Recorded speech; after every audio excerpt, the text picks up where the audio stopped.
Welcome to the Talking TC podcast, the official podcast of Tri-County Regional Vocational Technical High School located in Franklin, Massachusetts.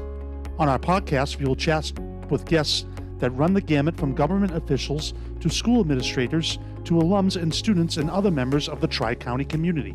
So sit back and relax as we proudly present Talking TC with our host, Khalil Matus. Welcome to the Talkin TC podcast. I'm your host, Khalil Matus. And as you can see today, we have a bit of a crowded set. This is the first time, but will not be the last time, we have student voices here on the podcast. So, joining me today, we have, all the way down there on the end, we have Samuel Marcotte, Ivy Young, and Dominic Krisofi. Welcome. So, tell us a little bit about yourself, what your name is, where you're from, and what shop you're in. Well, my name is Dominic Krisofi. I'm from Rentham. I'm in computer information systems. My favorite thing about the shop is the amount of hands-on networking we can do up in the ceiling and through different server racks. I'm Ivy Young. I'm in dental assisting here at Tri-County. I'm a senior from North Attleboro. And the favorite thing about my shop is how it's kind of a family. Our teachers really make sure it's more of a community in dental. I am Sam Marcotte. I'm in engineering technology. I have a co-op at General Dynamics Electric Boat, and just overall I have a good time wherever I am, whether it be school or co-op, however it goes. That's great. Okay. So, now that you are all seniors, what are some things that you wish you knew as freshmen? Well, I'd have to say I wish I knew how approachable all of the staff is everywhere. And secondly, I wish I knew that there's like an Olympic-sized pool on the third floor. As a freshman, I wish I knew not to be so afraid of talking to new people. Tri-County is a vocational school with so many different towns that go to it that everyone's new and everyone's feeling the same way, and it's so important for you to try new things and put yourself out there and talk to new people because you'll meet some of the most amazing people that you'll ever meet in your life here. Definitely. I wish I knew just how fast it went by, We're already about to graduate in like 2 months. Everyone already tells you how fast high school goes by, but you really can't take it into account until your senior year about to graduate. It goes by in a blink. Okay, so starting with Dom.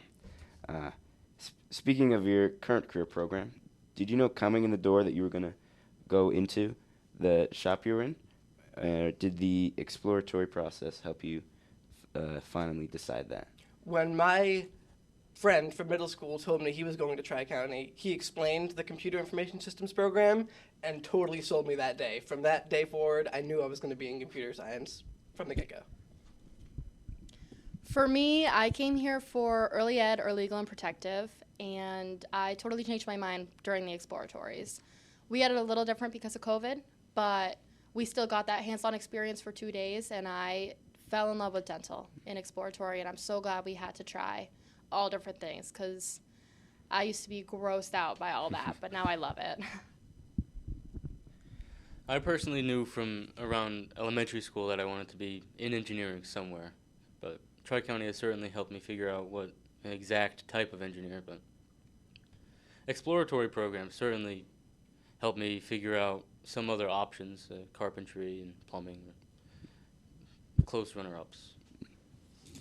Okay, so my next question will be, what are your plans after walking across the stage at Tri-County, and have those plans been modified during your 4 years of being here? Well, my plan is to continue working at my co-op for as much as I can, and I'm going to be going to college for mechanical engineering. Get done with that as fast as I can, and see how it goes. I'm going to be an engineer, hopefully, at EB, Electric Boat. Oh. And just, yeah. Get to working. For after graduation, I'm planning on going to CCRI and continue my education in the dental field. I'm going to be a hygienist, so I got to get my associate's degree, but then I'm going to be working full-time, and I'm really excited for that.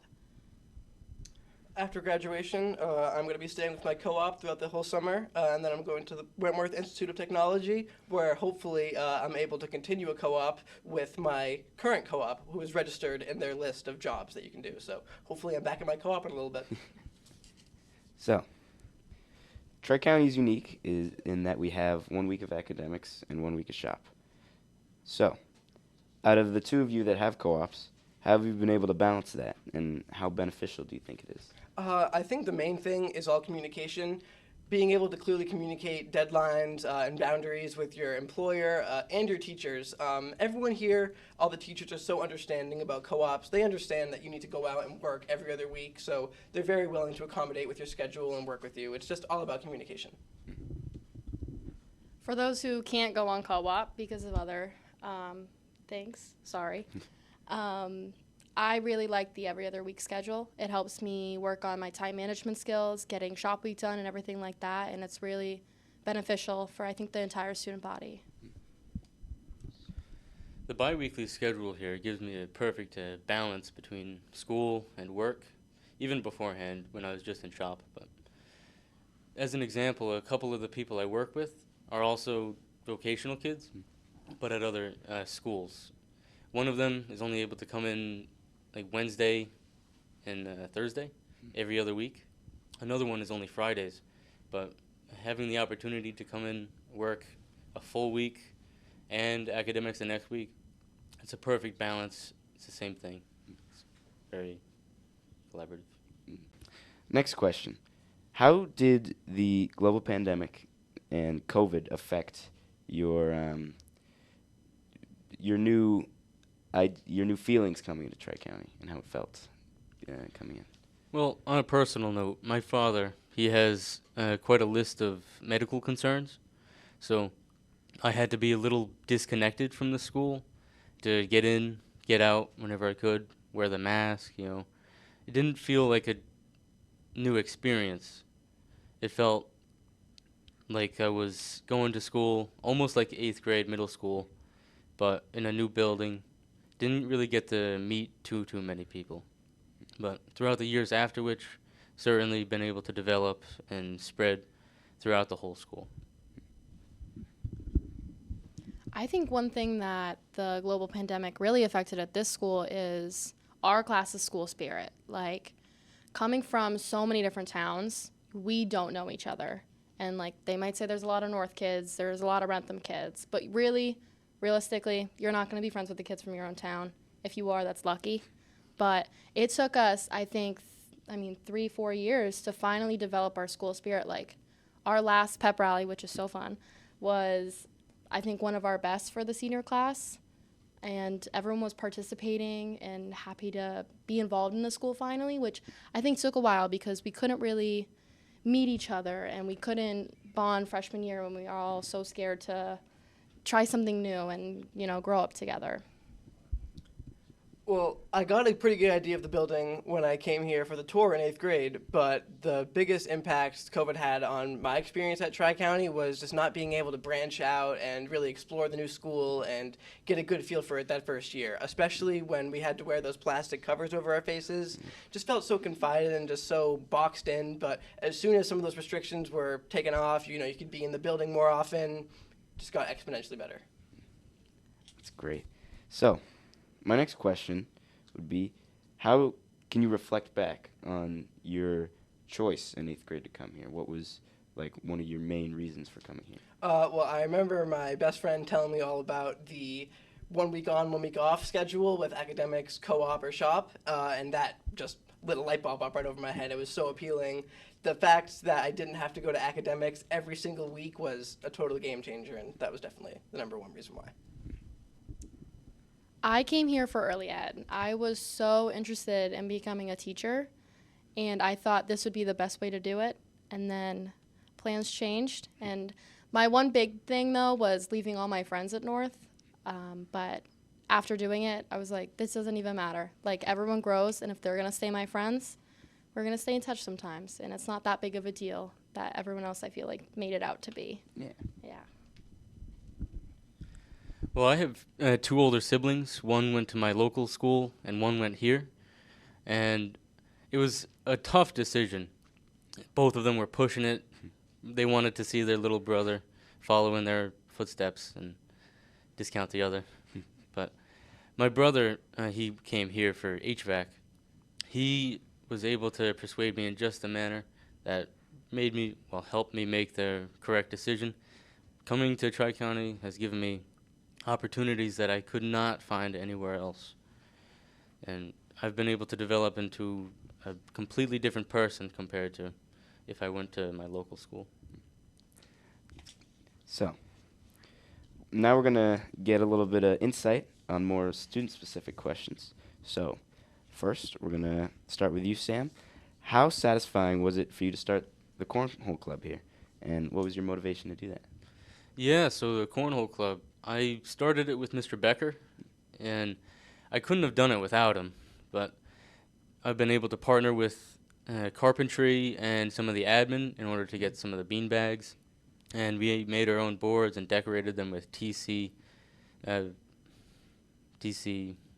Like Cougar and Pride on them? Cougar and Pride, yes. And I've been really able to enjoy and just take a moment to step back, look at all the new faces, seeing the really fast-growing club, just take a turn for my experience at Tri. I haven't participated in too many smaller clubs or sports, but Cornhole really is my club here, and I couldn't see it anywhere else.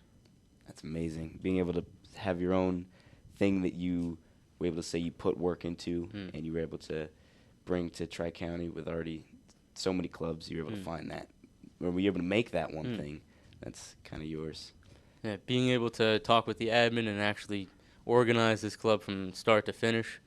And I've been in contact with the ACL, and they've been talking to me about how they can fund possible tournaments between schools. So I hope to possibly see that in the future after I'm gone.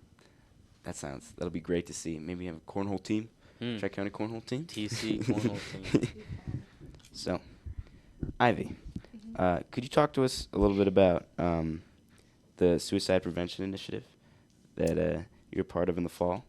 Yes, so September is a really difficult month to fundraise because everyone's just getting started. You got to have everything prepared. So me and Miss Caffrey over the summer made a huge effort to create T-shirts, get bracelets. We worked with Mrs. Martin, and we got the fundraiser going. We raised $1,800, and we donated that to Samaritan's Hope, who's located out of Boston.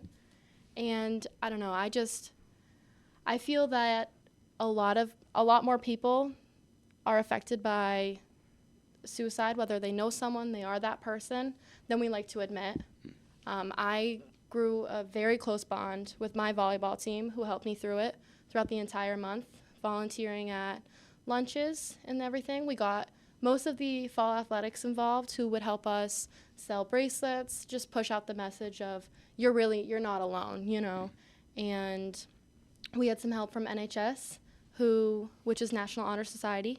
They helped sell some tap lights for teachers to put up around the school to show their own support. I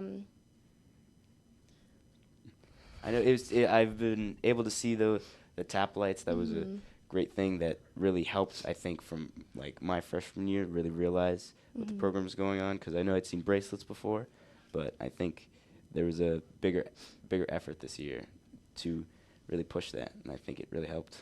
Yeah, so this is the first year we did it. I'm hoping the volleyball team and the fall athletics next year will push to continue this and make it a Tri-County tradition, really. So, yeah. Hope we get to see that. So, Dom, how did you become involved in student government, and what do you enjoy most about it? Well, I definitely would not have gotten involved in student government if it wasn't for the previous class president, Kaylee. She was great as the president for the first 2 years, and after talking with her about it and learning about how you can help not only just your immediate school, but your community and, you know, things close to Tri-County, it was a no-brainer. And I ran junior year, and Kaylee's been my vice president, and we've gotten plenty done. It's been great. It's very rewarding and a very fulfilling feeling to be able to give back to the school that has given you so much. It's always great. I know I've been in on some student council meetings, and I know you've been there, and that's always been a fun thing to be able to just try and help out wherever you can. Student council is a really good tool in our building that everyone, I think, should join or should try. Definitely. We're always looking for more members. It's a very good way to be able to plan and organize exactly what you want to do in the school. Like currently we're planning Teacher Appreciation Day. We're going to try and hang up posters and banners and things like that. So it's just a really good way to give back to the school. Yeah, exactly. So this has been a great podcast. It's really great from hearing from all of you. And thank you so much for coming here and doing this. And thank you to our audience watching. You'll be able to find any of our archive videos on YouTube. And that's all for today. Thank you for listening. Thanks for listening to Talking TC, a production of Tri-County Regional Vocational Technical High School in Franklin, Massachusetts. A special thanks to students in our graphic communications, computer information systems, and carpentry programs, as well as countless faculty and staff that help bring this project to fruition. Thanks for listening, and we'll see you next time.